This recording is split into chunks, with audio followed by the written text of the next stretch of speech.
Air Trainer 1 Chlorophyll.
Alright, so what's up YouTube? Just another quick pickup video for you today.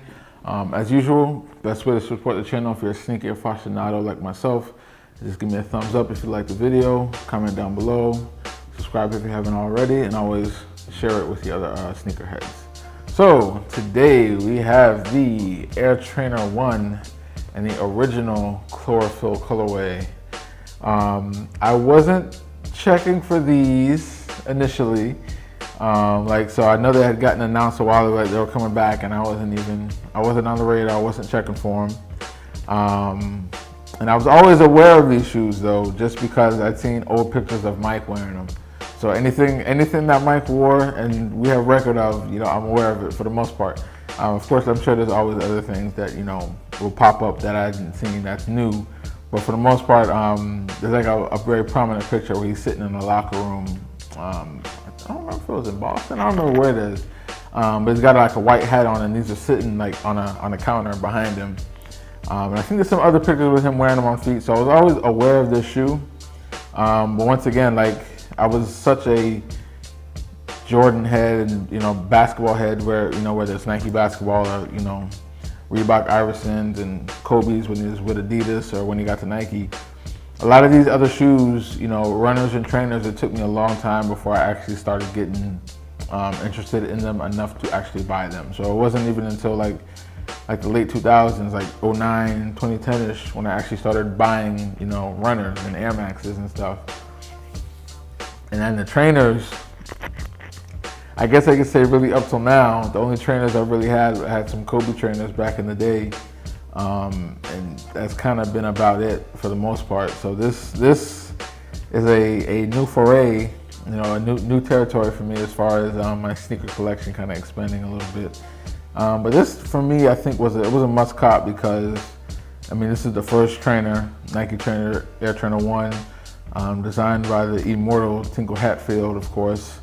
And this colorway was the one I really wanted to get because like if it's a certain shoe that I'm not really big on, entirely, if you're gonna get that one color, you want to get that one classic color. So, for me, it's the red Air Max 1s or infrared Air Max 90s, ultramarine 180s, neon 95s, silver bullet 97s. You get my point. So this was the colorway to get for me, and it's just one of those classic shoes that was coming back. So once I saw they were coming, I think there was a Photon Dust colorway that had kind of dropped first in a few places. I'm not sure if they had dropped on sneakers yet, 'cause I think they're on sneakers now. They hadn't dropped yet. So I kind of was, checking in on them. I seen some social media posts on them. So I was like, okay, well, I'll try to get them. Go ahead and add to the collection. And sure enough, they ended up on sneakers, and hey, I hit on sneakers of all places. That was the last place I'd expect to hit. As you all know, sneakers in the last couple of years has been, hit and miss is not even telling half the story. So unexpectedly hit on sneakers for them, and was actually, no, never mind. That's another sneakers. That's another video coming soon. I hit on the 12.5 and something, which is a rare size, of course. But these were 13. And so I hit on sneakers, and I was like, nice to have secured it, so I didn't have to wait for them to like pop up in, pit stores or randomly pop up on Nike.com or wherever. I just go ahead and just get them, don't have to pay resale for them. Getting them in person, I did see a few pictures of some people who had them already, and I don't know, they were like laced up kind of tight from the factory, so you can see like this is kind of, you can see it was kind of bent up, and I'd seen that in pictures, and then my pair came like that as well. But the material seemed pretty soft, so like once I lace them up, put my foot in them, wear them a few times, I think they'll open up pretty nicely. For the most part, the leather on the toes are pretty thick cut, even though it does have a synthetic-y feel to it, but it's not bad. It's not bad. It's kind of like what they used to use. I think the original Trainer 1, I'd seen something on it where it was like a performance material that they were using on it, so it wasn't really about feeling super high quality or anything, but it was really, more functional.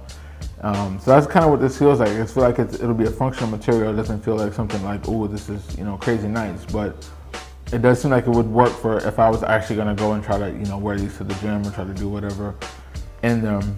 Obviously that is the purpose of Trainer 1. Tinker, saw people at the gym coming with multiple pairs of shoes for various activities. And of course, in his creative, mind, said, why not have one shoe that can do all things? And, thus birthed the Trainer 1. And like I said, yeah, the leather on it is pretty nice. Up by the ankle, it's a little more firm, not quite as soft as the toe or the mid panel. And then this gray, this is definitely a nubuck. Yeah, this is a nubuck. Around the toe, it is a thick cut.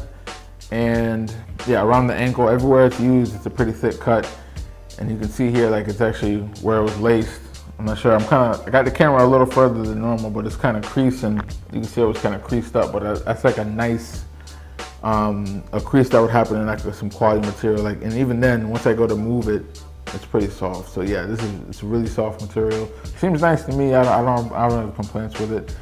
I did see some other people had some construction issues, and I do got a couple of glue stains here, glue leaking out, between the midsole and the upper just a little bit. But I mean, it is what it is. Those are the type of things that I don't complain about, because it was like that from the originals all till now.